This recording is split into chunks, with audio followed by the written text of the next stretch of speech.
Tonight, escalating tensions between the U.S. and Ukraine. President Trump calling President Zelenskyy a dictator and blaming Ukraine for the Russian invasion. The Ukrainian leader slamming him for disinformation.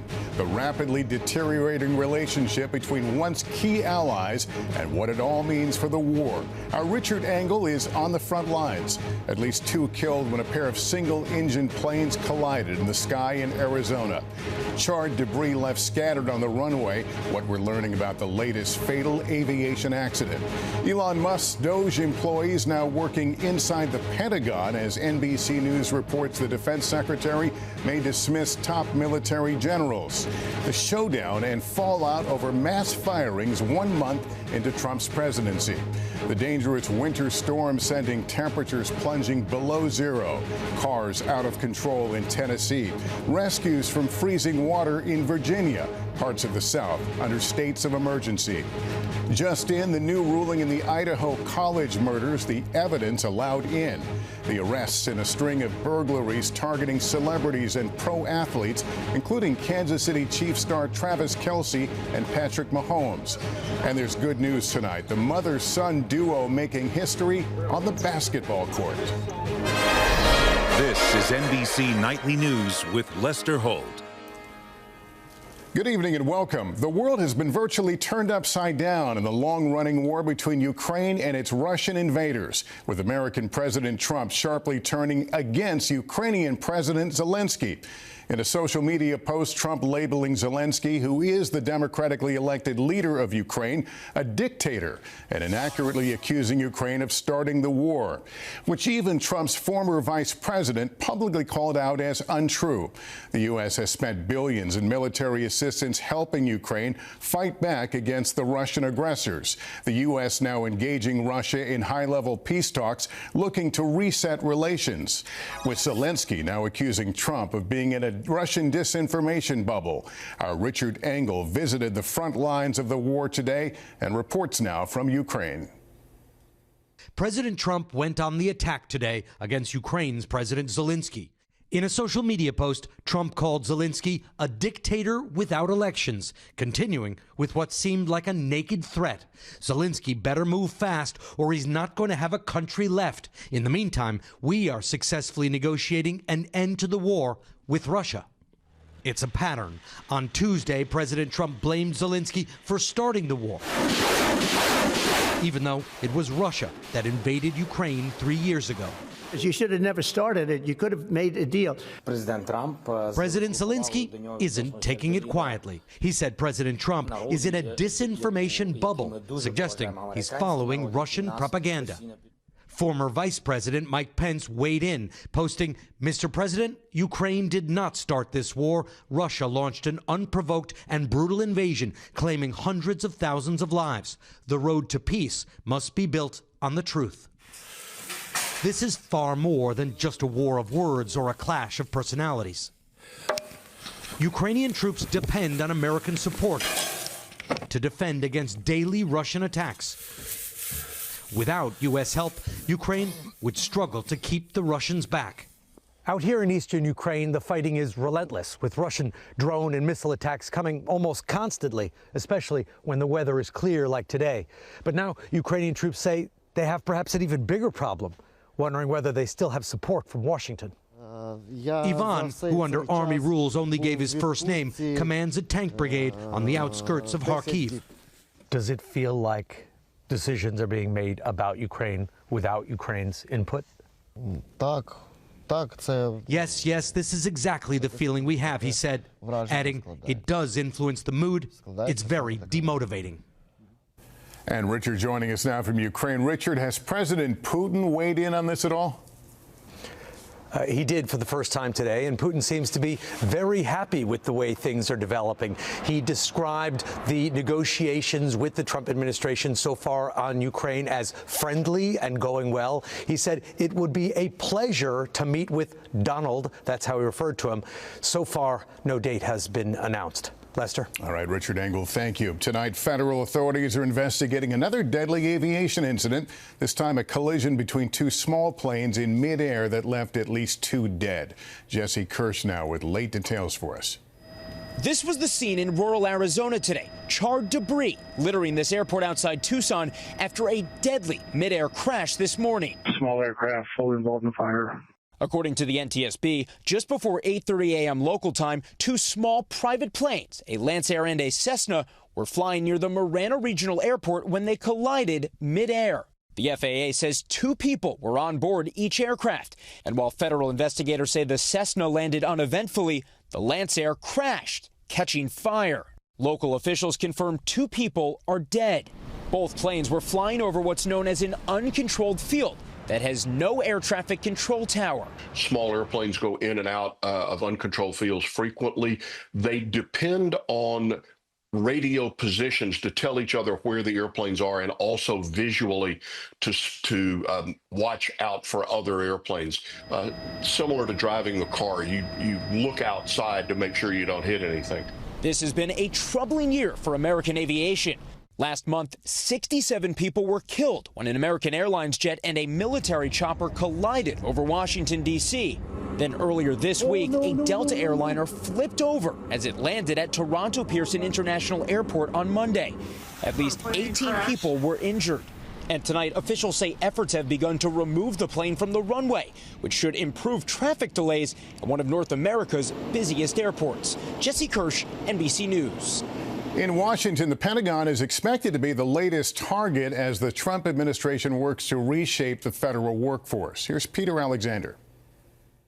Tonight, NBC News has learned Defense Secretary Pete Hegseth is considering firing military generals and some of the department's most senior officers as early as this week, according to 2 defense officials and 3 congressional sources. Most of those targeted have been closely associated with former Defense Secretary Lloyd Austin, who served under former President Biden, and have worked on DEI initiatives or have voiced opinions that Trump allies view as politically out of line with his agenda, the officials said. Late tonight, the Pentagon said Hegseth is looking to cut 8% of next year's defense budget, totaling around $50 billion.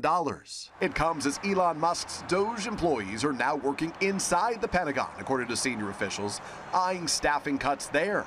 Overnight, President Trump, alongside Musk, dismissed concerns about conflicts of interest with Musk's businesses, even though the tech billionaire's companies, like SpaceX, have massive contracts with the federal government. If there's a conflict, he won't be involved. I mean, I wouldn't want that, and he won't want it. First, the mass firings, now the fallout. Across the country, growing protests opposed to the president's efforts to rapidly shrink the federal workforce. Jonathan Kamens was fired just days ago from his job overseeing cybersecurity for the VA's website. Your firing has the potential to have a direct impact on the benefits American veterans receive, right? So many veterans rely exclusively on VA.gov for accessing their benefits because it's difficult for them to get out of the house and get to a VA medical center. If VA.gov goes down, then those people can't get to their benefits. Still, the president and his top lieutenant, both appearing today at a Saudi investment conference in Miami, are defending their reshaping of the federal government. I think what we're seeing here is the thrashing of the bureaucracy as we try to restore democracy and the will of the people. Musk also insisted the majority of federal workers are anti-Trump, noting D.C. is largely Democratic. But more than 80% of federal workers are not in D.C., spread throughout the rest of the country. The acting FAA administrator revealing in a letter to staffers today obtained by NBC News, special government employees who work for SpaceX have now visited the FAA's command center and will be going to other FAA sites to engineer solutions. While the administrator says the agency is keeping employees who perform safety-critical functions, its union says some FAA jobs already eliminated supported safety and airport operations. And Peter, the administration is also pushing forward with its plan to kill New York City's traffic congestion pricing. Lester, that's the controversial program that charges drivers to enter parts of Manhattan. President Trump today posted, "Congestion pricing is dead. Long live the king." One of the president's top aides then shared this AI image of President Trump as a monarch. New York's governor quickly responded, "We are a nation of laws, not ruled by a king. We'll see you in court." Lester? All right, Peter Alexander at the White House. Thanks. Meanwhile, with the president's freeze on certain federal funding, some farmers aren't getting critical government grants that they were counting on. They tell Emily Aketa they're struggling to pay their bills. There's about 100 of them out there. Kevin Levitt hoped these solar panels would help his main farm flourish. The hope here is that these panels will produce enough electricity that the farm needs all year long. He was only able to move forward with the pricey project because of a federal program that promised to shoulder roughly a third of the cost after completion. But the panels have been up and running for weeks and no sign of the $45,000 he's been counting on from the U.S. Department of Agriculture. Could you have ever imagined finding yourself in this position after taking on that agreement? No, everything is in writing, everything's signed, you're stressed out, you're on edge. It has a toll on you. President Trump has signed a flurry of executive orders pausing federal funding for review, including the Inflation Reduction Act, the climate initiative passed during the Biden administration. That has grant money built in for farmers like Levitt to conserve soil, water, and energy. I can't get any answers. But coast to coast, farmers who overwhelmingly supported Trump in November are voicing confusion and concern. I've already done a bunch of the work, already paid for the material, already paid for the labor, so I'm out all that cost. It's going to reach into every state and every community nationwide. That's how far the reach of the Department of Agriculture is. A USDA spokesperson says Secretary Rollins is aware farmers have been waiting on payments during this government-wide review and is working to make determinations as quickly as possible, citing plans to share information later this week. Until then, what do you want people in Washington to know? Enforce the contract that they gave to us, that they gave to everybody else, and do what it says. Or else what? Or else there might not be farms. Emily Ikeda, NBC News, West Gardner, Maine. The string of brutal winter weather continues to sweep across the country tonight. NBC's Kathy Park reports millions of Americans are feeling some of the coldest temperatures we've seen all season. Tonight, a fierce snowstorm clashing with a brutal blast of Arctic air, gripping more than 75 million people from the Midwest to the Mid-Atlantic. Southeastern Virginia bracing for their biggest snowstorm in years. We are going to close if the weather becomes too much. Icy roads creating hazardous conditions. A snowplow accident in Topeka, Kansas, mangling this SUV, hurting both drivers. Tow trucks at the ready. I went out and bought heated gloves and a heated jacket. Because with regular work gloves, it's like frostbite almost. Temperatures dipping dangerously low in downtown St. Louis, where officials say a homeless woman was found dead on the streets Tuesday morning. Roads so slick in Tennessee, cars spinning out. Dozens of reported wrecks and injuries. If they don't have to be on the roadways, stay off the roadways. Safest place that they can be is at home. And as a storm pushes east, a state of emergency in North Carolina. Roads prepped with more than 3 million gallons of brine. 1,200 crews ready to respond as parts of the state brace for up to nearly a foot of snow. Tonight, as eastern Kentucky recovers from this week's historic floods, another blow from Mother Nature. Cars losing control on the interstate in Lexington. And officials say the next 12 hours will be critical, warning millions in the storm zone to be on high alert. Lester? All right, Kathy, thank you. To Idaho now, where a judge has just refused to toss out key evidence in the case against Brian Kohberger. He's the man accused of murdering those 4 college students in 2022. Laura Jarrett is here. Laura, what does this mean for Kohberger's defense? Lester, this is a huge blow to the defense team. All of the most damning evidence against him is now going to come in at trial. We're talking about cell phone records, surveillance footage, most specifically the DNA evidence tying him to the crime scene. He had tried to argue that the investigators had violated his constitutional rights with this search. The judge not buying it, a lengthy decision. This means he is now set to go to trial this summer, Lester. All right, Laura, thank you. In 60 seconds, the new details about that international burglary ring targeting professional athletes. We are learning more about the case against 7 men accused of breaking in the homes of well-known athletes. As Liz Kreutz reports, authorities say a single crime group from South America is at the center of it all. Tonight, federal prosecutors announcing charges against 7 people allegedly behind the rash of several high-profile home burglaries targeting pro athletes, including Kansas City Chiefs stars Travis Kelce and Patrick Mahomes. Authorities say the alleged burglars are all from Chile and part of what officials describe as a South American theft gang. They say they broke into at least 6 different homes between October and December of last year across 5 different cities, stealing a total of roughly $2 million worth of valuable items. Investigators say they used cell phone data to track the group's movements, even finding this photo posing with items stolen from Milwaukee Bucks forward Bobby Portis. 4 of the suspects were arrested earlier this year during a traffic stop when police say they found a Louis Vuitton bag and this LSU shirt belonging to Cincinnati Bengals quarterback Joe Burrow. Some of the things that they're taking are very identifiable. I think that's where the miscalculation was. If you didn't rob, Patrick Mahomes and Joe Burrow, would anyone really have put it on the news? Probably not. The latest high-profile burglary happening Valentine's Day night at the LA home of Nicole Kidman and Keith Urban, but officials have not named a suspect or said if they believe it may be connected to previous break-ins. Now, the men arrested have been charged with conspiracy to commit interstate transportation of stolen property. If convicted, they each face up to 10 years in prison. Lester. Okay, Liz, thank you. We are back in a moment with the battle against bird flu. Inside a lab on the front lines as the disease threatens entire ecosystems.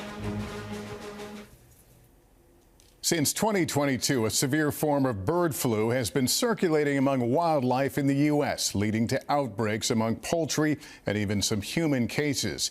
NBC's Ann Thompson has more on scientists' race to get to the bottom of it. Even on a frigid winter morning, you can see why the Finger Lakes are central New York's environmental heart and not immune to the bird flu. Here on Cayuga Lake, masked and gloved, Cornell University's Dr. Jenny Bloodgood tests for bird flu. And those swabs are going to tell us if they have a current avian influenza. And just swirl it around a few more times. That's great. Yep. I got to help with the swabbing. Back in Bloodgood's lab, initial tests show 3 of the 4 ducks swabbed have the highly contagious virus. We have found many different positive species, ranging from waterfowl to raptors like eagles and hawks. In fact, since the outbreak began in 2022, this strain of the virus has been detected in wild birds in all 50 states. There are reports of birds falling out of the sky and washing up on beaches. What mammals have tested positive for bird flu? In New York State, it's primarily been red fox. We've seen a skunk, an opossum, a bobcat. Does that suggest that the flu is mutating? It could, yes. A mutation caused this massive die-off of elephant seals on the Argentinian coast in 2023. The beaches are still covered with bones. UC Davis scientist Dr. Marcella Uhart says in just weeks, the mutated virus spread, killing 17,000 of these top ocean predators. She estimates it will take the species 10 to 70 years to recover. So the bird flu has the potential to really upset an ecosystem. Absolutely, because the bird flu impact is also adding to climate change and El Niño events and other dramatic changes in the ocean ecosystems. Increasingly deadly to wildlife, threatening ecosystems here and around the world. Ann Thompson, NBC News, Ithaca, New York. We have more to tell you tonight, including the mother-son duo trying to make history on the hardwood and a pre-game ritual that has become their recipe for success. Finally, there's good news tonight about a mother-son duo whose love of the game of basketball is taking their team on a tournament run. Here's Sam Brock. At home, Linda Martindale is mom. Is this your pop culture class? Yeah. But on the court, It's ridiculous. Put a body on him. she's coach, guiding the high-flying Lincoln Sudbury Warriors outside Boston. How rare is it for you to see another woman coach in men's high school basketball? I won't see it. Settle up, settle up, settle up. And for their 17-year-old senior shooting guard, Nolan, she basically wears 2 hats. When you're out here, do you call her mom or coach? Actually depends. Like if I'm on the court, coach, 100%. After the game, probably call her mom, mama. The state's athletic association says it believes they're the first mother-son duo in their tournament's history. We have rules. We don't sit down and discuss the game right after. We give it some time. But I love to talk about the game. And so when I get home, he's the perfect audience. And the perfect partner for a pre-game ritual, a hug between mother and son before every single game. It's a beautiful way to just connect for 1 second. I know who I am. I'm your mother. Linda played college ball at Arizona and coached all 4 of her children over nearly a quarter century. But Nolan is the baby. Just don't think she's taking it easy on him. She's definitely the hardest on him, you know, as you could expect. She's picking on one of our best players, so that happens to be her son as well. How proud are you of your son and of this team? Oh my gosh, beyond. We make them work really hard and they rise up and they do it. The Warriors just held senior night, and Linda sported her son's 33 jersey. While the team doesn't know how their upcoming postseason will end, one thing is for certain. Everybody knows how their last game together will start. It'll be just me and her for a second. Love you, Mom. Let's do this. Sam Brock, NBC News, Sudbury, Massachusetts. And that is Nightly News for this Wednesday. Thank you for watching. I'm Lester Holt. Please take care of yourself and each other. Good night. Listen. Thanks for watching. Stay updated about breaking news and top stories on the NBC News app or follow us on social media.